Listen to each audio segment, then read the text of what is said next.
last question regarding the intellect. How do you keep the intellect from being hijacked by the desires of the dunya? I think we explained that. It's about engagement with the deen.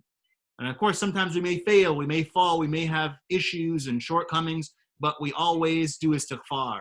And we get back on the horse. When we fall off the horse, but we get back on the horse. Keep on riding.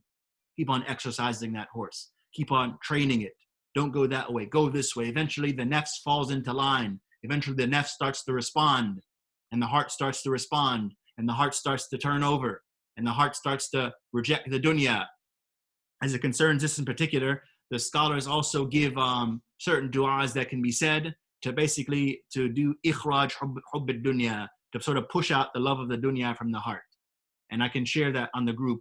Inshallah, I'll share it on the group. There's a particular du'a for this, that it's for getting love of the dunya out of the heart. I'll share it on the group.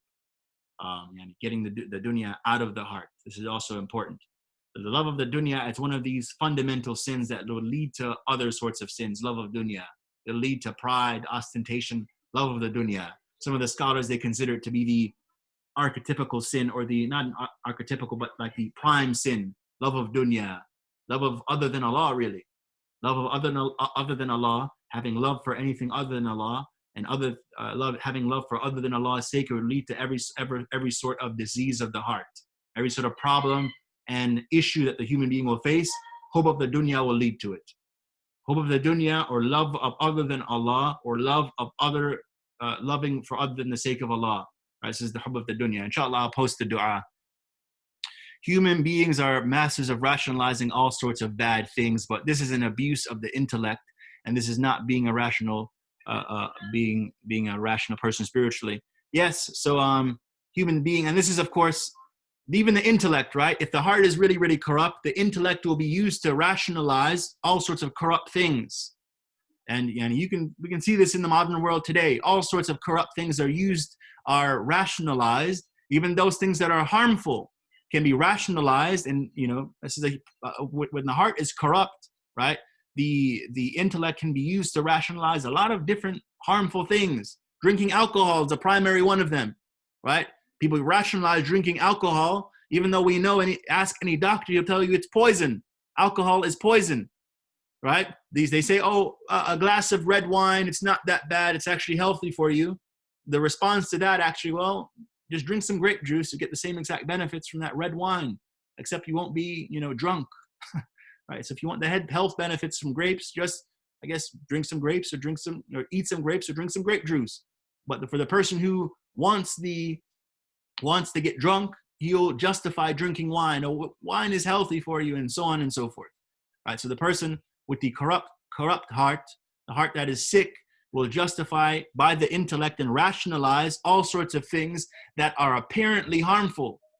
This is the people who kill innocent people, the Muslims who kill innocent Muslims, or blow up wedding parties. It's because the heart is sick, and they use the intellect to say, well, we're going to kill people, but it's actually for the greater good, right? For the greater good.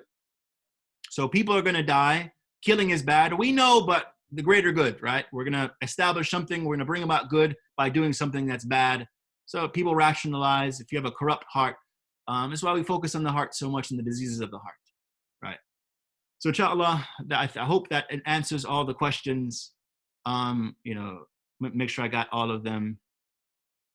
Now, so the desires of the dunya, inshallah, we'll post a dua.